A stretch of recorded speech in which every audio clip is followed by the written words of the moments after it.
que tenemos para hoy es el cántico de salvación. Casi en esta unidad que estamos estudiando, usted observa, se trata de cánticos del Nuevo Testamento. Esos cánticos, hermanos, no son como los que estamos cantando ahora, sino, hermanos, aquellos acontecimientos que sucedieron en el Nuevo Testamento a partir del Señor Jesucristo. Esos acontecimientos, hermanos, donde se glorificaba al Señor, donde se agradecía al Señor por sus misericordias. En este caso, el cántico de salvación es por el nacimiento de Jesús, ¿verdad? Y ese cántico se lo atribuyen a Simeón, ¿verdad? Un hombre que empezó a hablar, ¿verdad?, de grandes cosas acerca de aquel niño que habían ido a dedicar al templo, que era Jesús. Bueno, el versículo clave de esta lección lo tenemos en Salmo 98:2, que nos dice: Jehová ha hecho notoria su salvación a vista de las naciones, ha descubierto su justicia. Jehová ha hecho notoria su salvación. Y esto, hermanos, se cumple en Jesucristo. Amén. Vamos a leerlo siempre de una forma antifonal. Yo leo el primer versículo, usted lee el siguiente. Y dice la palabra: cumplidos los 8 días para circuncidar al niño, le pusieron por nombre Jesús, el cual le había sido puesto por el ángel antes que fuese concebido.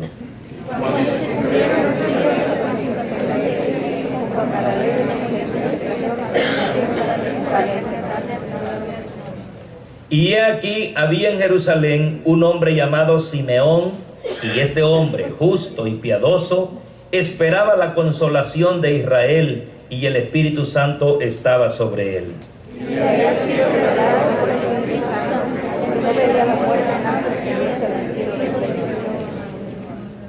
Y movido por el Espíritu, vino al templo, y cuando los padres del niño Jesús lo trajeron al templo para hacer por él conforme al rito de la ley, ahora, Señor, despide a tu siervo en paz conforme a tu palabra, la cual has preparado en presencia de todos los pueblos.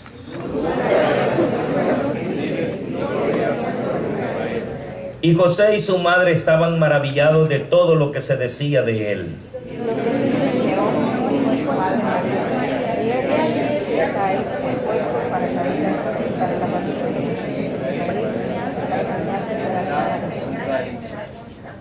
Y una espada traspasará tu misma alma, para que sean revelados los pensamientos de muchos corazones.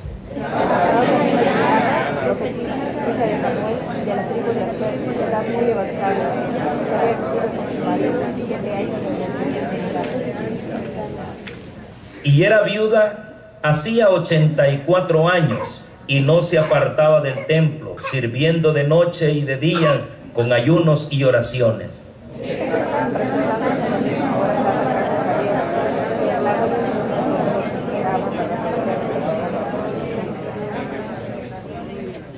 Gloria al Señor. Pueden sentarse, hermanos.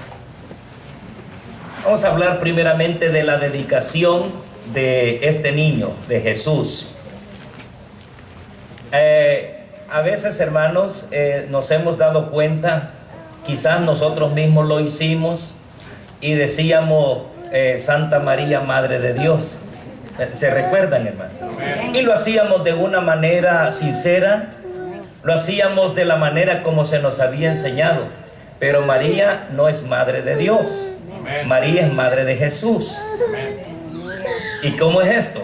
Jesús es el nombre que adquirió la forma humana. Es decir, aquel niño que llamaron Jesús, ¿verdad? María fue madre, ¿verdad?, de Jesús, el Salvador. Pero, hermanos, Dios había estaba usando a María para que ahí naciera, hermanos, la parte humana, ¿verdad? Jesús es nuestro Salvador. Pero hay una palabra compuesta, y esto es lo que es difícil entender, porque la palabra compuesta Jesucristo denota las dos naturalezas que este ser divino y a la vez humano tiene.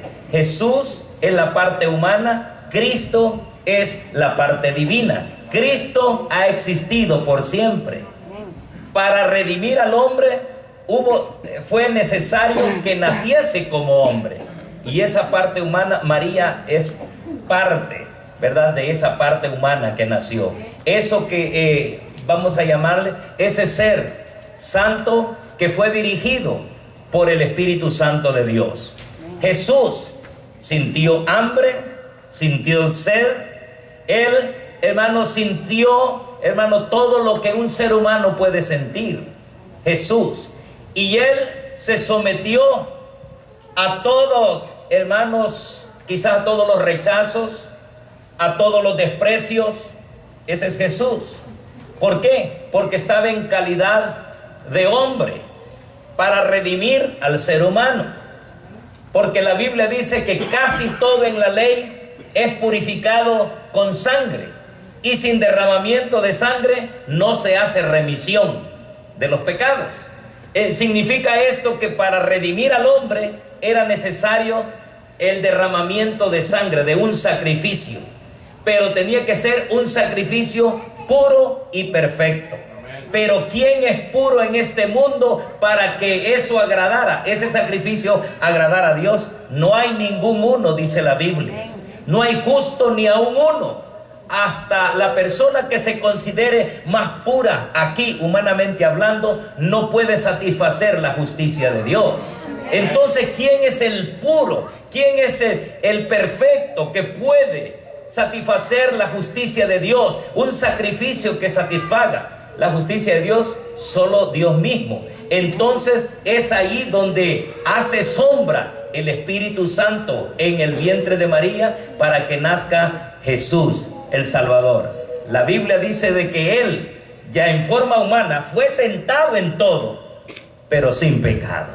Esa es la gran diferencia. Por eso vemos, hermanos, esto que pareciera que es contradictorio, pero por eso la palabra Jesucristo es la palabra que denota las dos naturalezas. La naturaleza divina, que es Cristo, y la naturaleza humana, que es Jesús. Entonces Jesucristo habla de esas dos naturalezas. Es importante, hermanos, saber de que en calidad de Jesús nos salva, pero en calidad de Cristo es el que creó todas las cosas. Amén. Para quizás no enredar todo este asunto, fíjense que en el Salmo 110, el versículo 1, cuando David se refiere a Dios, David como la máxima autoridad, David era el rey de Israel. En cuanto, hermano, a lo político, era la máxima autoridad en Israel. Nadie estaba arriba de David, nadie era superior que David. David era el rey. Él podía dictar, podía ordenar, podía decretar algo y se hacía porque era el rey. Pero David tenía su Dios. Amén. ¿Quién era su Dios? Era Jehová. ¿De acuerdo? Bueno, pero en el Salmo 110, verso 1, la Biblia dice: Jehová, una oración de David. Jehová dijo a mi Señor. ¿Quién significa que aquí hay otro Señor para David? ¿Sí? ¿Cuántos lo están leyendo ahí? ¿Cuántos lo están viendo? Amén. Jehová dijo a mi Señor. Significa, hermanos, que si decimos que David era la máxima autoridad, pero en el sentido espiritual, en lo espiritual, Jehová era su Dios, era su Señor. Pero aquí vemos que aparece otro Señor, ¿verdad? Jehová dijo a mi Señor: siéntate a mi diestra hasta que ponga tus enemigos por estrado de tus pies. Ese Señor a quien se está refiriendo, hermano, ya es Cristo, que después tenía que venir al mundo para tomar forma humana. En la forma humana, ese Cristo se iba a llamar Jesús. Como dice San Juan 1:14, y aquel verbo fue hecho carne, es decir, aquel que solo era la palabra, fue hecho carne y habitó entre nosotros, y vimos su gloria, gloria como del unigénito del Padre, lleno de gracia y de verdad. Aquel verbo, aquel que era solo palabra, aquel que era Cristo, ¿verdad?, tomó forma humana y hermanos, se hizo carne, dice San Juan 1:14.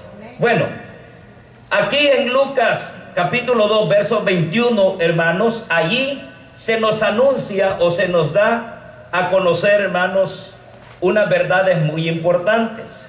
Y es que allí había sido anunciado a María y a José sobre el nacimiento de Jesús.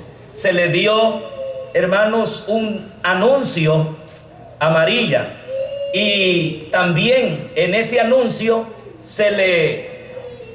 también se les dio el nombre que debería de llevar este hijo que iba a nacer de María. Aquí en Lucas 2:21, cuando lo leemos, ahí vemos por lo menos 3 acontecimientos.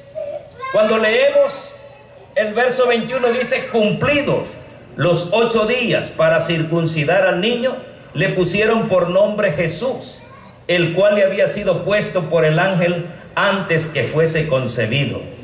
Lo primero que vemos de estos 3 acontecimientos en este versículo es el anuncio del nacimiento de Jesús.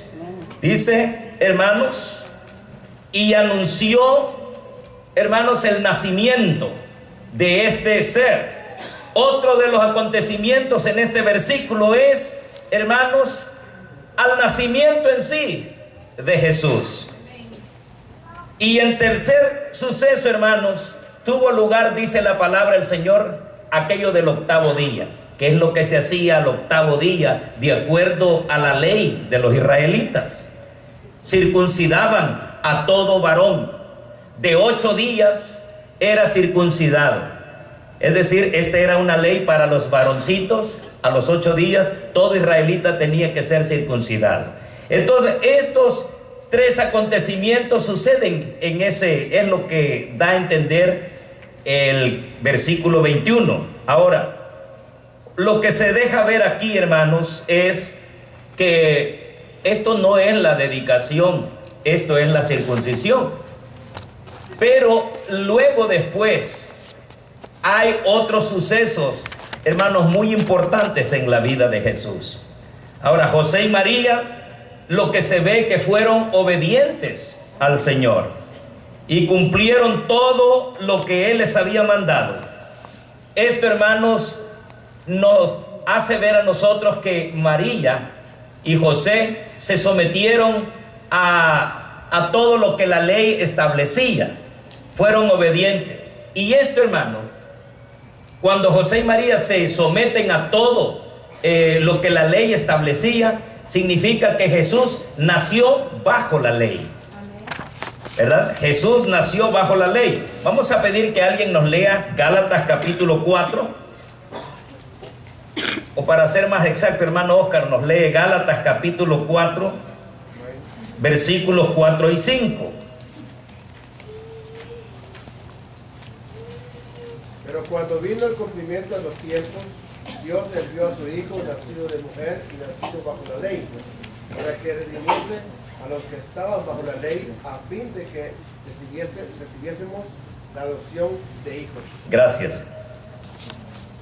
Para los que estaban, hermanos, los que habían nacido, ¿verdad?, bajo la ley, para que redimiese a los que estaban, o los que estaban establecidos dentro de la ley, porque así era. Jesús, nacido de mujer, ¿verdad? Es muy importante saber de que Jesús nació bajo la ley, aunque Él, en su ministerio, iba a establecer un nuevo pacto. Ese nuevo pacto significaba que ya no íbamos a estar regidos por esa ley mosaica, sino que ya íbamos a estar por otro pacto, el pacto de la gracia, que es muy distinto. Pero no tenemos el tiempo para hablar, hermanos, sobre los pactos. Pero sí, ya el pacto en el cual nacemos nosotros es un pacto muy distinto. Aquel pacto funcionaba para Israel, El nuevo pacto funciona para todo aquel que quiere aceptar a Jesucristo como su único suficiente Salvador. Entra al pacto de la gracia establecida por el Señor Jesucristo. Aquí ya hablamos que al octavo día, hermanos, circuncidaron al niño. Pero eso, hermanos, era ya un rito que todo judío lo hacía y lo tiene que hacer hasta el día de hoy. No así la iglesia, porque era un rito exclusivo para Israel, para el antiguo pacto. Pero, hermanos, vemos también que Jesús fue dedicado al Señor. Cuando nosotros, recuerdan cuando un niño nace dentro del Evangelio, y las familias estamos conscientes que al niño no lo tenemos que bautizar. ¿Por qué? Porque lo que significa el bautismo, hermano, no se aplica en la vida de un niño. Porque un niño es inocente, un niño no tiene culpa, no ha hecho decisiones para poder obrar mal. El niño es niño, actúa en inocencia.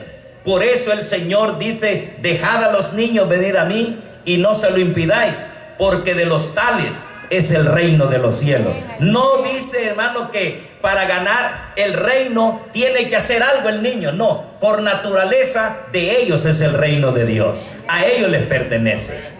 Entonces, hermanos, significa que el niño no necesita de un bautismo, pero sí, hermanos, podemos dedicarlos al Señor.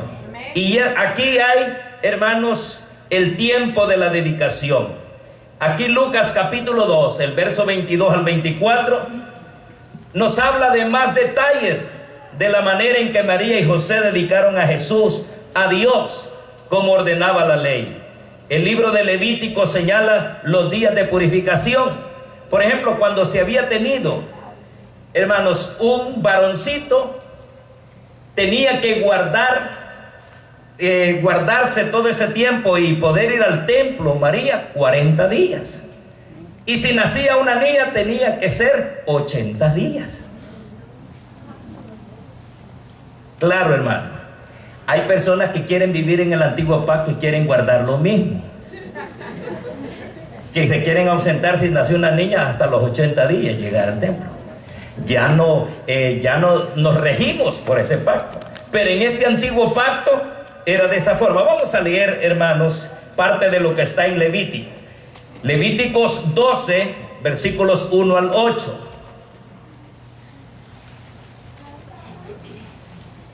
Levíticos 12.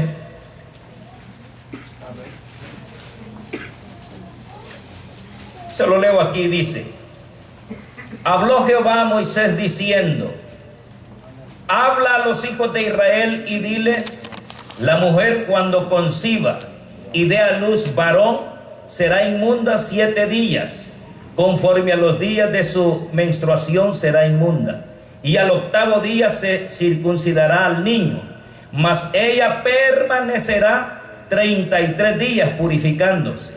De su sangre ninguna cosa santa tocará, ni vendrá al santuario hasta cuando sean cumplidos los días de su purificación. Y si diere a luz hija, será inmunda 2 semanas, conforme a su separación, y 66 días estará purificándose de su sangre. Cuando los días de su purificación fueren cumplidos, por hijo o por hija, traerá un cordero de 1 año para holocausto, y un palomino o una tórtola para expiación a la puerta del tabernáculo de reunión al sacerdote, y él los ofrecerá delante de Jehová y hará expiación por ella y será limpia del flujo de su sangre. Esta es la ley para la que diere a luz hijo o hija. Y si no tiene lo suficiente para un cordero, tomará entonces 2 tórtolas o 2 palominos, uno para holocausto y otro para expiación, y el sacerdote hará expiación por ella y será limpia. Entonces, nosotros no estamos en este pacto, porque sería más estricto, sería más difícil. Usted no tiene la preocupación de presentar los corderos o las tórtolas, los palominos, pero María, como estaba bajo la ley, ella tuvo que presentar, como era familia pobre, tuvo que presentar tórtolas y palominos. Y vamos a ir observando esto que es muy importante, hermano, en esta dedicación. Aquí en Lucas capítulo 2, versos 22 al 24, ¿alguien lo tiene? Lucas 2, versos 22 al 24. Sí, léalo, hermana. Y cuando se cumplieron los días de la purificación de ellos, conforme a la ley de Moisés, le trajeron a Jerusalén para presentarle al Señor. Como está escrito en la ley del Señor, todo varón que abriere la matriz será llamado santo al Señor. Y para ofrecer, conforme a lo que se dice en la ley del Señor, un par de tórtolas y 2 palominos. Gloria al Señor. Eso tuvieron que ofrecer ellos, ¿verdad?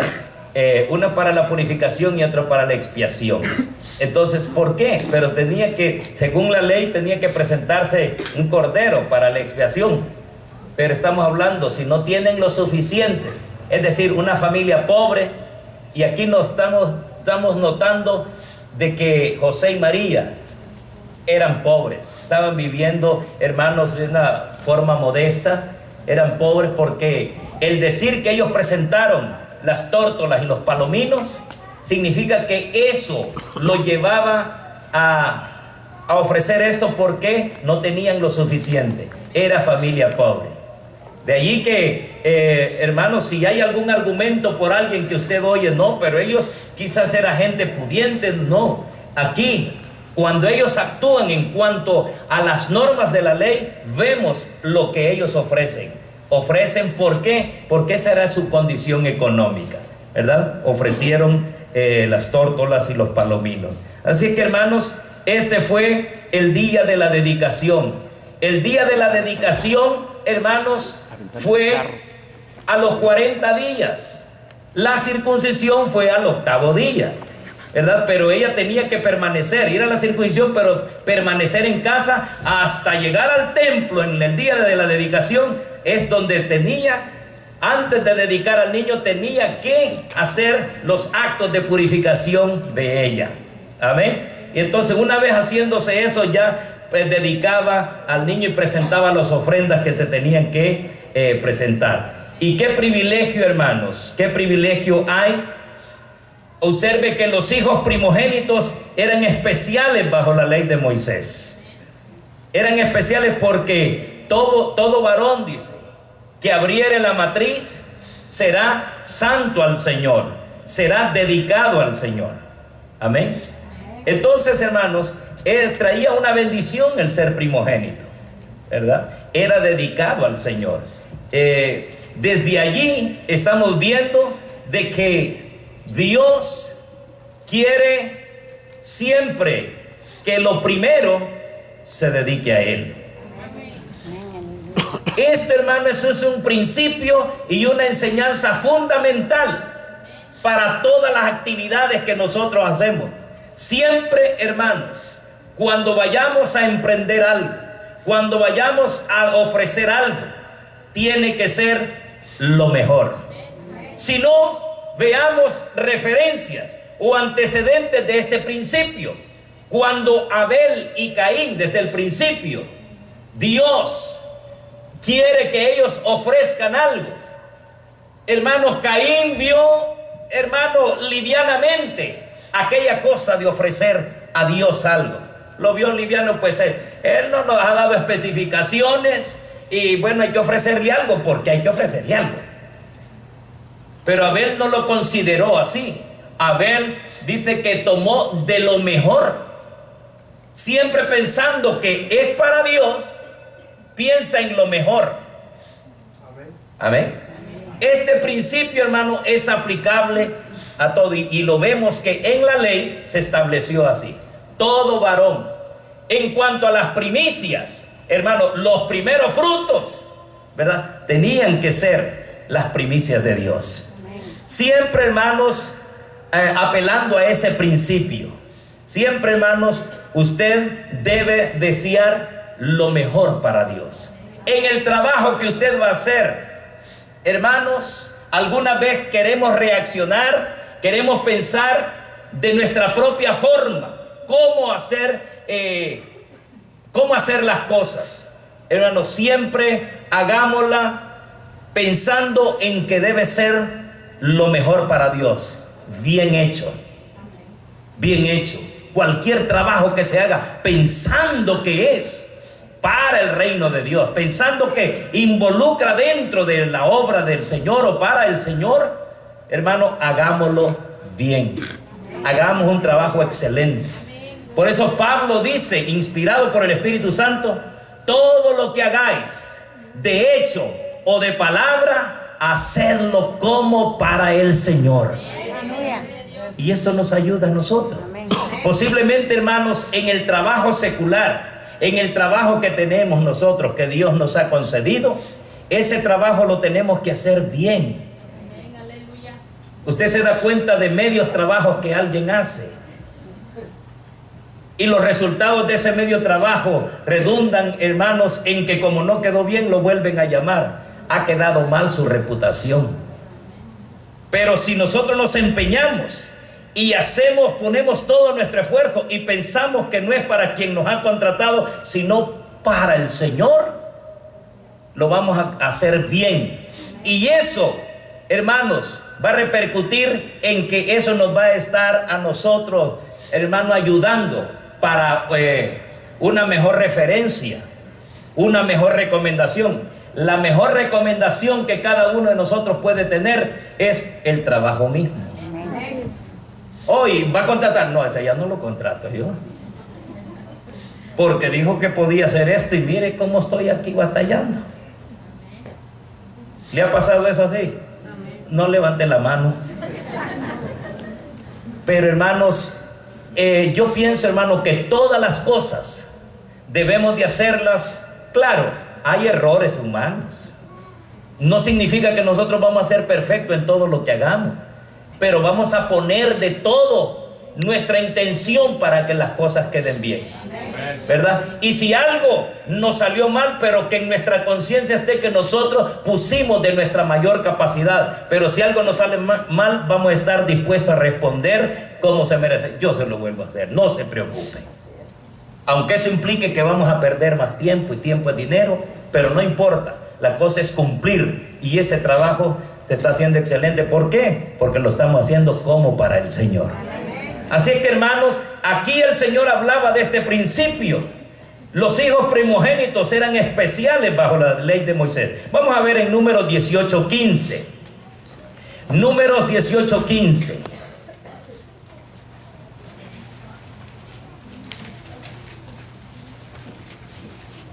¿Alguien lo puede leer allí para que avancemos o...? Se lo leo aquí. 18:15. Dice, pero ya lo tiene ahí, ¿verdad? Todo lo que abre matriz de toda carne que ofrecerán a Jehová, así de hombres como de animales, será tuyo. Pero harás que se redima el primogénito del hombre, también harás redimir el primogénito de animal inmundo. ¿Ok? Entonces, hermanos, esto de redimir, así como nacía el primogénito, ya era de Jehová. Todo varón le pertenecía a Dios. Entonces, ¿qué se tenía que hacer? Una ofrenda de redención. Se tenía que pagar algo, porque ya era de Dios, ¿verdad? Se tenía que pagar algo para redimir. Era un rescate. Redimir es rescate. O sea que cuando nosotros somos los redimidos de Jehová, no es otra cosa que los rescatados de Jehová. Nos rescataron. Estábamos al borde de la condenación, pero alguien pagó el rescate. Jesucristo es nuestro rescate. Dios mismo lo proveyó para que nosotros fuésemos redimidos, rescatados. Cuando el primero era el que abre matriz, tenía que ser de Dios. Tenía que pagar los progenitores. Tenían que pagar un rescate, una redención. Tenían que hacer otro sacrificio que llevaba esa connotación de redención. ¿Para qué? Para que, hermanos, así era la ley, era redimido. Y claro que el hijo podía ser suyo, pero ya tenía que pagar una redención. Así es que, ¿cuántos primogénitos hay acá? Primogénito es el primero. Bueno, gracias a Dios, pues yo soy primogénito. Pero esa ley, hermanos, esa ley aplicaba ya. Gracias a Dios no pagaron rescate por mí. Jesucristo ya lo paga por nosotros ahora. Amén. Gloria al Señor. Ahora, hermanos, número 18:15 se refiere al primogénito humano y al primogénito de los animales domésticos. Todos los primogénitos pertenecían a Dios. El hijo varón primogénito era presentado a Dios y después era redimido. María y José también procedieron conforme a esta ley. Significa que Jesús era el primogénito. Entonces ellos por ese primogénito tenían que pagar una redención, tenía que ser redimido. Incluso Jesús, el capítulo 2, versos 22 al 24 es lo que leímos. Lucas, capítulo 2, versículos 22 al 24. Léalo nuevamente, hermano. ¿Hermana Lourdes lo tiene? 2:24. Lucas 2, versículos 22 al 24. Habla de ese ofrecimiento. Dice, y cuando se cumplieron los días de la purificación de ellos, conforme a la ley de Moisés, le trajeron a Jerusalén para presentarle al Señor, como está escrito en la ley del Señor. Todo varón que abriere la matriz será llamado santo al Señor. Y para ofrecer, conforme a lo que se dice en la ley del Señor, un par de tórtolas o 2 palominos. Y he aquí, había en Jerusalén un hombre llamado Simeón, y este hombre justo y piadoso esperaba la consolación. Vamos a dejarlo por ahí. Y del Espíritu Santo. Gracias. Allí dice qué es lo que presentó María y José, ¿verdad? En rescate. Presentó un par de tórtolas o 2 tórtolas o 2 palominos, ¿verdad? Lo que presentaron, hermanos, porque había nacido el primogénito. Lo dedicaron. Allí claramente, hermanos, que dice que así lo ofrecieron ellos en cumplimiento a la ley. Y volvemos a repetir, porque aquí lo que tenía que haber ofrecido José y María era, hermanos, un cordero y un ave. Lo tenían que ofrecerlo. Pero, hermanos, cuando no ofrecen el cordero ellos, esta familia era pobre, sumamente pobre. Amén. Así es que, y casi todo en torno a Jesús fue, hermano, en pobreza. Fue pobre, pero para enriquecernos a nosotros. Por eso, Dios bien hubiera elegido una mejor cuna. Dios, el Padre, tratándose de el Redentor del mundo, hubiera escogido el que naciese en un palacio, en una mejor posición, humanamente hablando. Pero Dios tiene propósitos grandes. Con su pobreza nos hizo ricos a todos.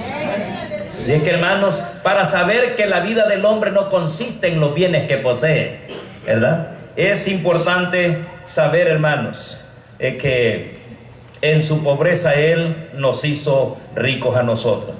¿Qué sugiere, hermano, este relato respecto al carácter de José y María?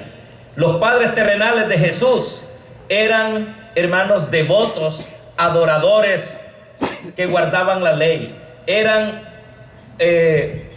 padres que tenían devoción a Dios, que eran humildes, y ellos adoraban al Señor. Se sometían a todo lo que la ley les indicaba. Y aunque eran pobres, ofrecieron el sacrificio que se les exigía.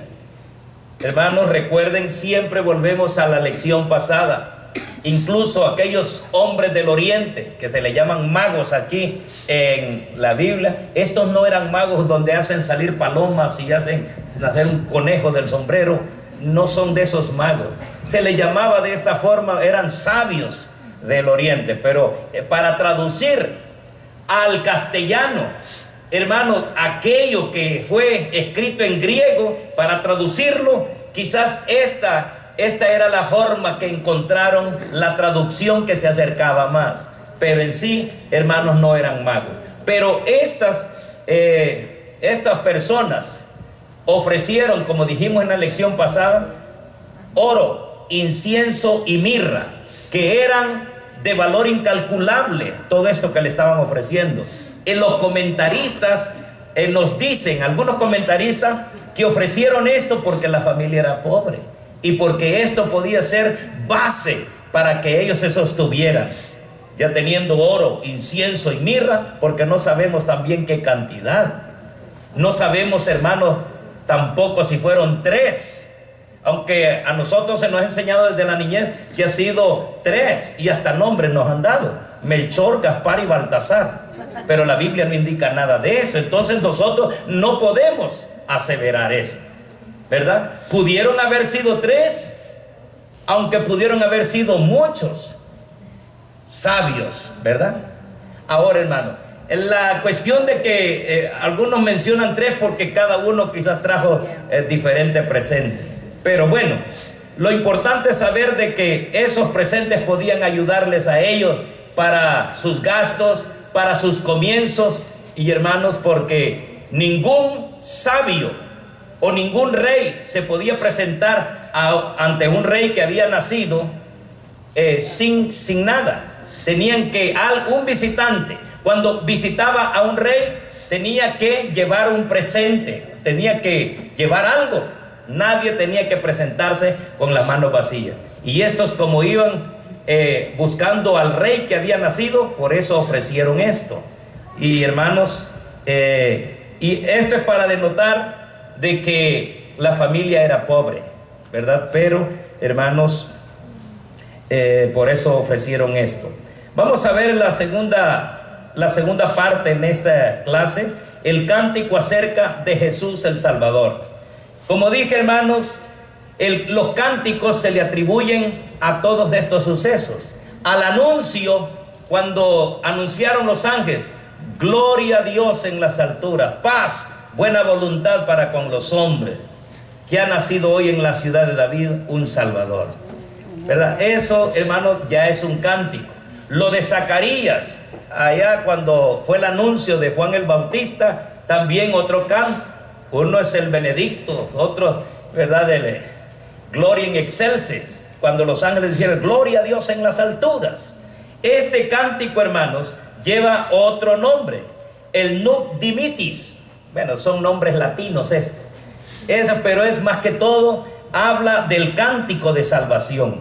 Y es un cántico de salvación, y hermano, lo origina Simeón. Cuando van a dedicar al niño, cuando lo llevan al templo, luego hay un hombre allí que toma al niño en sus brazos y comienza a dar unas palabras proféticas acerca del niño. Eso, hermanos, para nosotros en el Nuevo Testamento es un cántico, y se han hecho muchos signos acerca de esto. Yo no pude traer el himno, pero si se busca en la internet hay himnos, ¿verdad?, hechos exactamente con lo que dijo Simeón. Lucas, hermanos, el Evangelio de Lucas registra sucesos que se produjeron mientras José y María estaban en Jerusalén. Ahora, hermanos, el primero tuvo que ver con un anciano llamado Simeón. Cuando Simeón, hermanos, tomó al niño, vamos a leer allí qué parte importante nos dice el verso 25. Lucas 2:25. Una de esas partes, ¿alguien lo puede leer, por favor? Sí, aquí, hermana.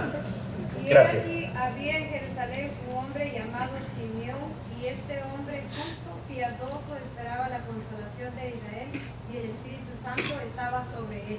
Gracias. Que era un hombre justo que esperaba, hombre justo, piadoso, que esperaba la consolación de Israel. Cuando habla de consolación de Israel, ¿en qué sentido es Jesús esa consolación para Israel? ¿En qué sentido Jesús llega a ser la consolación de Israel? La frase consolación de Israel se refería a la llegada del Mesías.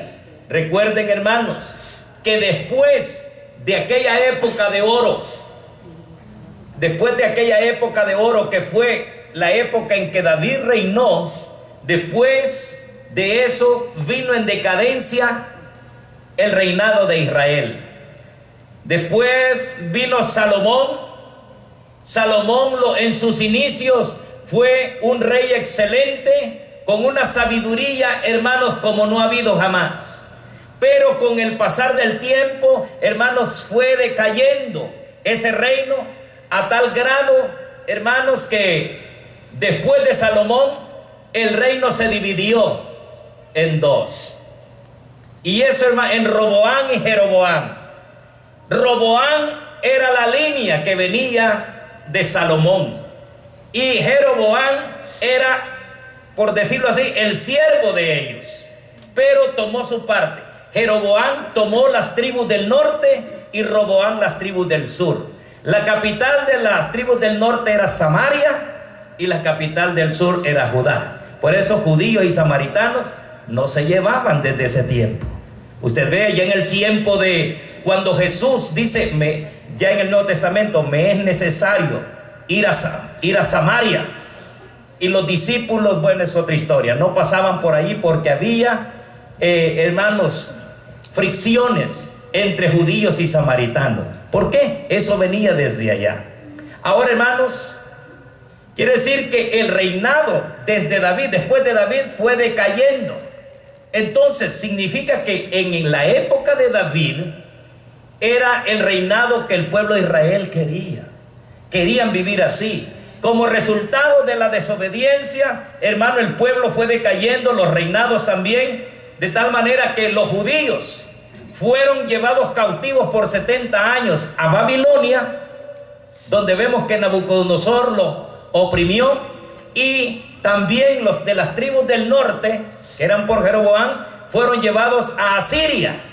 Tanto aquellos, los de las tribus del norte como las tribus del sur, fueron llevados cautivos. Así es que, hermanos, se decayó todo eso. Los pueblos, ya Israel, ya van, después del año 70, van regresando a Jerusalén, pero viendo a su pueblo destruido. Y de donde manda en tiempo de Nehemías, envía, hermanos, Nehemías se da cuenta de cómo está su pueblo, las murallas derribadas, y es allí donde él pide al rey que le dé permiso para ir a levantar los muros de Jerusalén. Y es allí, hermanos, donde ellos quieren, desde allí ha habido tristeza en Israel. Ya no es el mismo Israel de la época de David. Y entonces, ¿qué es lo que sucede? Israel por todo ese tiempo ha estado esperando, hermanos, cómo vivir en la época de David. Esperan una consolación, esperan una libertad, esperan ya no vivir oprimidos bajo otro imperio. Ellos necesitan ser libres.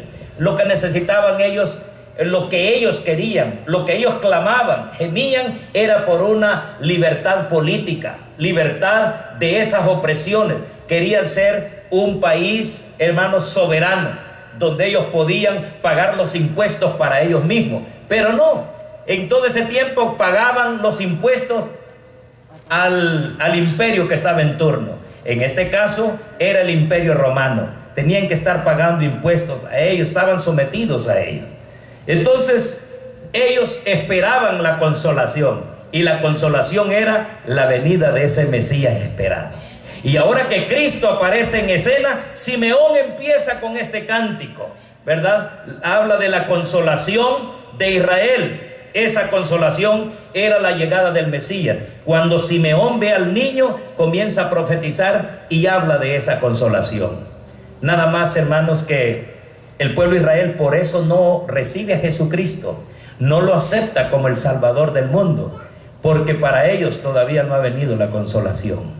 Ellos esperan al Mesías todavía, porque ellos estaban enfocados a esperarlo de la forma política, de esa manera, que los liberara supuestamente de esa opresión. Pero hermanos, aunque los liberan de una opresión política, el corazón del ser humano siempre sigue extraviado delante de Dios, siempre sigue apartado de Dios. Y Dios lo que quiere hacer en primer lugar es liberarnos de aquello que condena al hombre, liberarnos del pecado. Aunque sí Él va a establecer su reino en su tiempo, pero Él quiere traer libertad espiritual a los hombres. Quitar la opresión que destruye al hombre. ¿Cuántas personas, aunque pudieran vivir en países libres, están como reos de sus propias conductas? Nada, hermanos, nada los deja ser libres hasta que ellos reciben a Cristo, tienen esa libertad espiritual. Ahora, hermanos, para los judíos el Mesías liberaría a Israel de la opresión de sus enemigos y restauraría la gloria pasada. Esa gloria pasada habla del reinado de David. En el tiempo de David, ellos no estaban, hermanos, bajo ningún imperio. David, hermanos, fue alguien que sostuvo y tuvo al pueblo de Israel de una manera soberana. Ellos, hermanos, deseaban un reinado de esa forma. Y ese reinado se va a establecer, hermanos, cuando Jesucristo vuelva aquí a la tierra, después del rapto, después de la boda del Cordero, va a establecer el milenio. En ese milenio se va a llevar a cabo, hermano, el reinado de Jesucristo. Pero para eso, hermanos, primeramente tenemos que irnos en el rapto. Amén. Una vez nos vayamos en el rapto, hermano, ya está, ya como dije, ya la hicimos. Si usted no se prepara para el rapto, no la ha hecho todavía.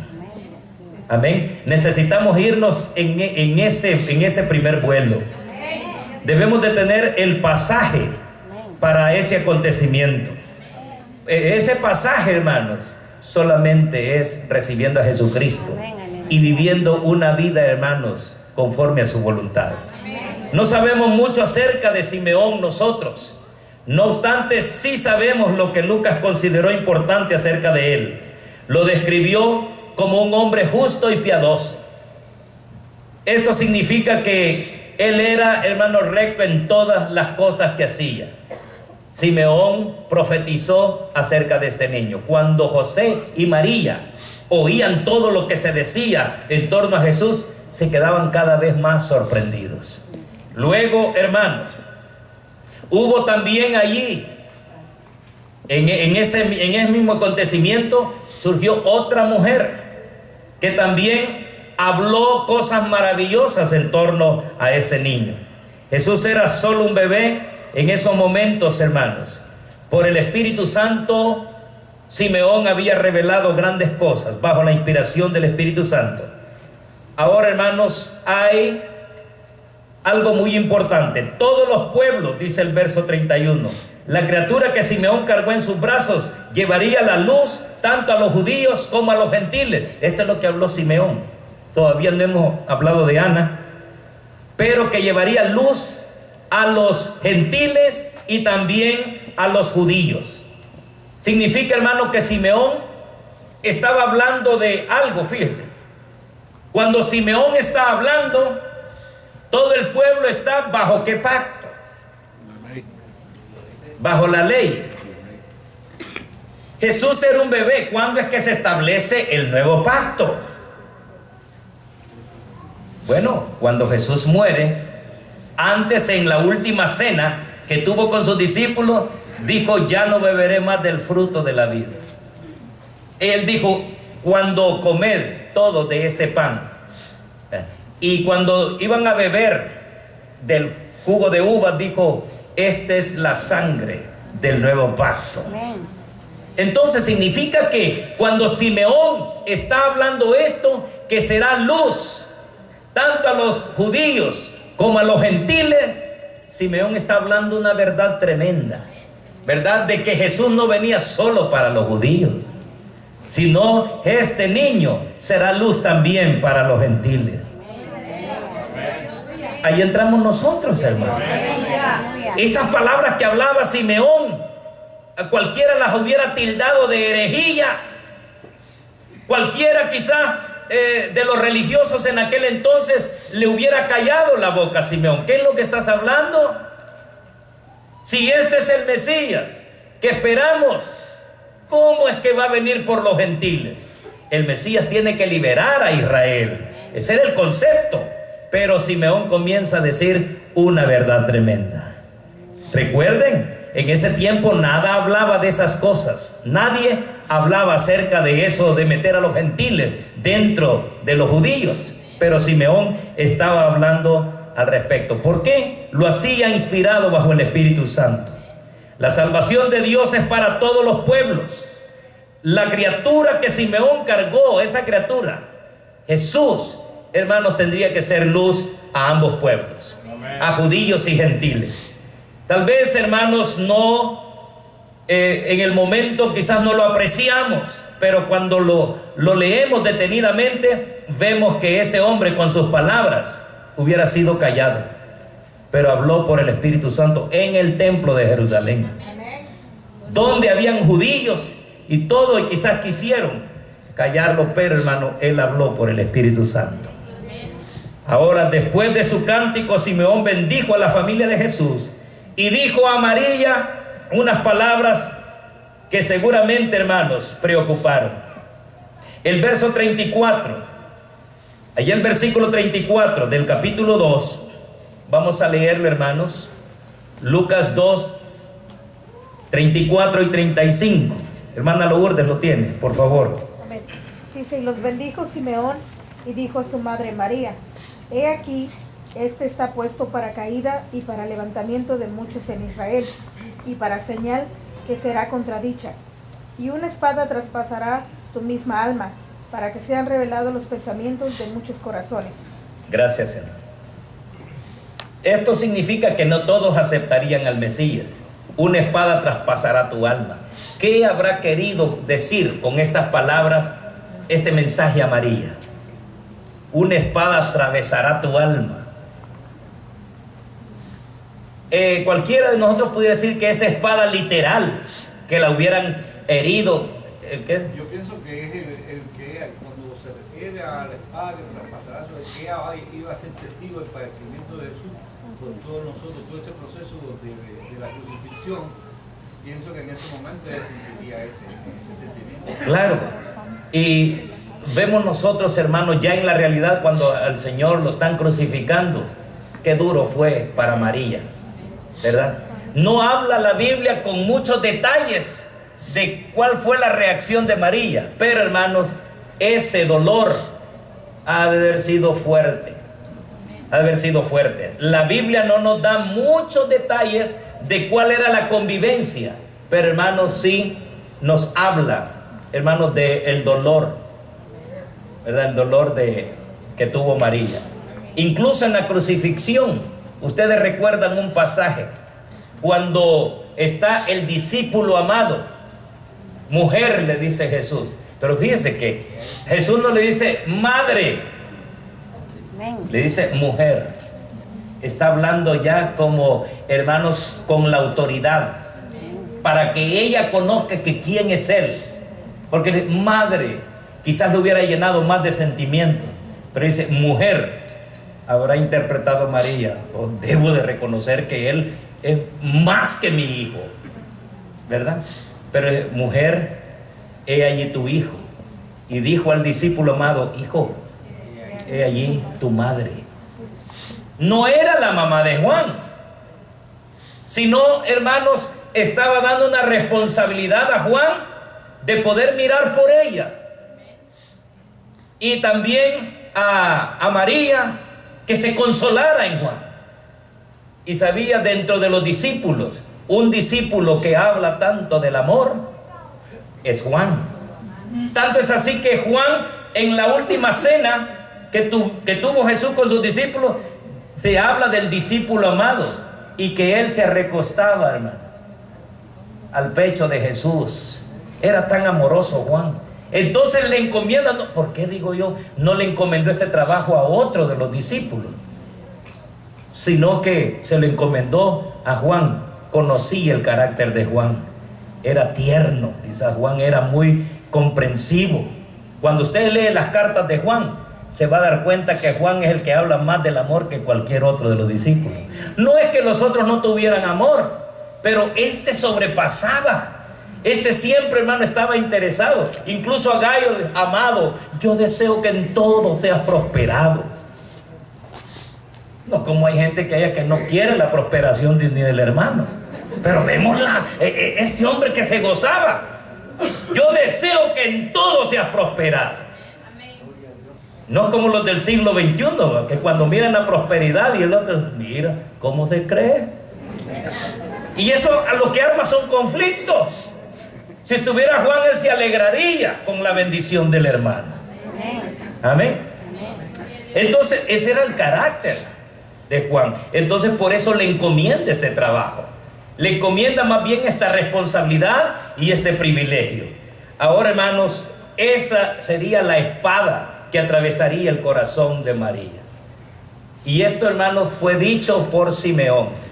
Ahora, las palabras de Simeón insinúan que habría que pagar ese precio. Ciertamente la madre de Jesús atravesaría el corazón de María, la muerte de Jesús atravesaría el corazón de María. La profecía de Simeón fue, hermanos, dirigida por el Espíritu Santo. El Espíritu le dirigió para decir eso. La acción de gracias por la redención. Simeón no fue la única persona, hermanos, que habló acerca de este niño, sino que también estuvo aquella mujer, Ana, una piadosa viuda, hermanos, también tuvo este privilegio de ver al Mesías. De hecho, hermanos, Lucas da más información acerca de Ana y de quién era que de Simón mismo. Lucas 2:36, vamos a ir terminando con estas lecturas, hermanos. Lucas 2:36 y 37. Hermanos Díaz, lean. Estaba bien ahí Ana, profetisa hija de Fanuel, de la tribu de Aser, de edad muy avanzada. Había vivido con su marido 7 años desde su virginidad y era viuda hacía 84 años. No se apartaba del templo, sirviendo de noche y de día con ayunos y oraciones. Gracias, hermano. Había, hermano, enviudado hacía 80 años. Significa, hermanos, que esta mujer era una mujer que amaba a Dios. Era una mujer que esperaba en Dios. Ella, hermanos, también fue un instrumento usado por el Señor. Sabemos el nombre de su padre, de su tribu, la historia de su matrimonio y su edad. También sabemos que se le daba el título de profetisa. Siempre, hermanos, ella estaba orando en ayunos, en oraciones, y Dios, hermanos, la había capacitado. Ella se presentó en la misma hora, en el tiempo de Simeón, se presentó en el mismo momento que Simeón hablaba acerca de Jesús. Hermanos, Lucas no registra sus palabras exactas, pero sí sugiere que confirmaban el mensaje de Simeón, ¿verdad? Ana también habló. Ahora, ¿qué hizo Ana con su conocimiento de que el Mesías había llegado? ¿Qué lección aprendemos de ella los creyentes de hoy? Ana, en primer lugar, dio gracias y adoró a Dios, porque Jesús nos abría el camino de la redención. Compartió las buenas nuevas acerca de Jesús con muchos otros. Los creyentes de hoy debemos hacer lo mismo. Debemos de dar gracias, adorar y testificar. Hablar a otros, hermanos, de las grandezas del Señor. ¿Quién es el Señor? ¿Qué significa para nosotros? Así como ellos hablaron públicamente, nosotros, hermanos, que no nos dé temor, no nos dé vergüenza el poder hablar de nuestra fe, de nuestra convicción en el Señor Jesucristo. Hoy en día se torna más difícil. ¿Por qué? Porque, hermano, casi a todo se le da crédito a la ciencia. Y aquella persona que habla científicamente y que habla, hermano, de todos los sucesos y le presenta pruebas científicas, para la fe no podemos presentar pruebas. pero tenemos, hermanos, el aval del Espíritu Santo para hablar con autoridad de la grandeza de Dios. Podemos hablarlo con seguridad, con denuedo. Cuando nosotros vacilamos en lo que creemos, hermanos, vamos a ir perdiendo la batalla, pero debemos de estar seguros, convencidos en que la fe que hemos abrazado es la fe que produce salvación, produce victoria en nuestra vida. Si nosotros no lo hablamos con autoridad, hermanos, vamos a ir decayendo. Para hablar con autoridad necesitamos orar y estudiar la palabra del Señor. Orar para que el Señor nos esté respaldando y leer la palabra para que nos estemos nutriendo de estas verdades. Hermanos míos, cuando hablamos de que hay que defender nuestra fe, hablar de nuestra convicción con autoridad, no estoy hablando de que tenemos que gritarle a las personas o que tenemos que usar otros calificativos. Hay personas que se equivocan y miden la autoridad a veces con insultos y con palabras quizás ya muy fuertes.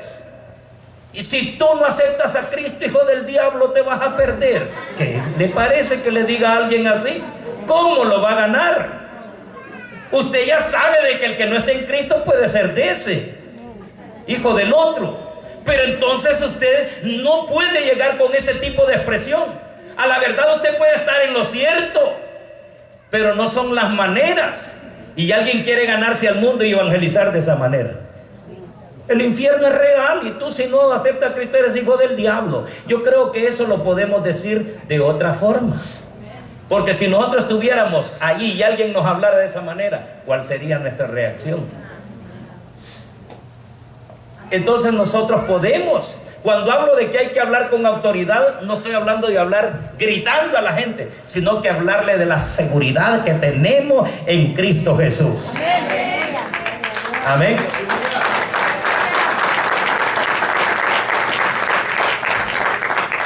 Entonces aquí, hermanos, sí hubo gratitud.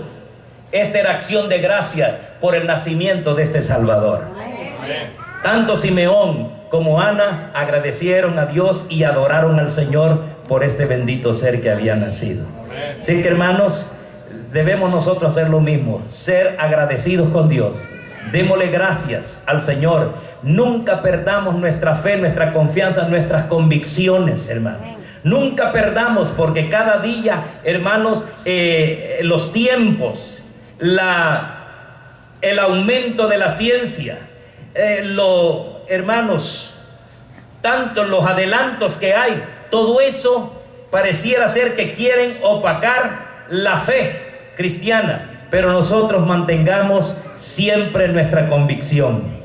Hoy, hermanos, cada día hay descubrimientos de cómo de los planetas y de tantas cosas naturales que hay, tantos fenómenos naturales, hay hasta aparatos, hermanos, que han sido realizados para medir tantos fenómenos naturales. Y antes, hermanos, antes que no habían cosas así, hermanos, fueron dichas las palabras de Dios para que nosotros las creyéramos. Pero ¿cómo entendíamos? Sin esos aparatos nosotros creíamos a la palabra del Señor. Por ejemplo, hay un caso allá, dice que cuando, hermanos, cuando Josué estaba peleando, hermanos, si entre más duraba el día, tenía que vencer Israel. Entonces, lo que hubo para que permaneciera el día y venciera Israel, Josué dijo: sol, detente en Gabaón. Oye, ahora con los adelantos se nos dice que, hermanos, no era el sol que se tenía que detener, sino que la tierra, porque la tierra es la que gira alrededor del sol. Pero ¿cómo entrábamos en tanto conflicto nosotros? Por la fe entendemos eso. Ahora con lo moderno, con todos los estudios, ahora sabemos de que no era el sol que se tenía que detener, sino que la tierra. Pero yo no voy a juzgar la Biblia por eso. Esa era la manera entendible para mí. Me dice también allá de que un pez grande tragó a Jonás. Ahora viene nuestro estudio. ¿Y cómo? Ya hay que analizarle los dientes, hay que analizarle a un ser marino grande y entramos en conflictos porque a ver, dudamos que un pez grande se lo haya tragado. Pero si la Biblia me lo dice a mí, yo lo creo. Y esa convicción, hermano, esa convicción no la debemos de perder, porque allí los científicos nos pueden ir robando la fe y de veras, ¿verdad? ¿Que cómo? Y empezamos a entrar en argumentos. No, pero cuando creemos al Señor, nadie tampoco de estos científicos vivió en aquella época para vivir de las realidades que se daban allá. Bueno, hermanos, si entramos aquí en cuestión de ciencia o cosas, quizás nos vamos a volver ahí, hermanos, muy interrogantes en esas cosas y hasta la fe vamos a perder. Así que siga creyendo, hermanos, que no que una ballena, ¿verdad?, se tragó a Jonás, sino que siga confiando que así como dice la palabra, así sucedieron las cosas. Lo importante es dar gracias a Dios por este ser que vino a redimir al mundo, ¿verdad?, y adorarle. Que Dios les bendiga, nuestro hermano, con nosotros.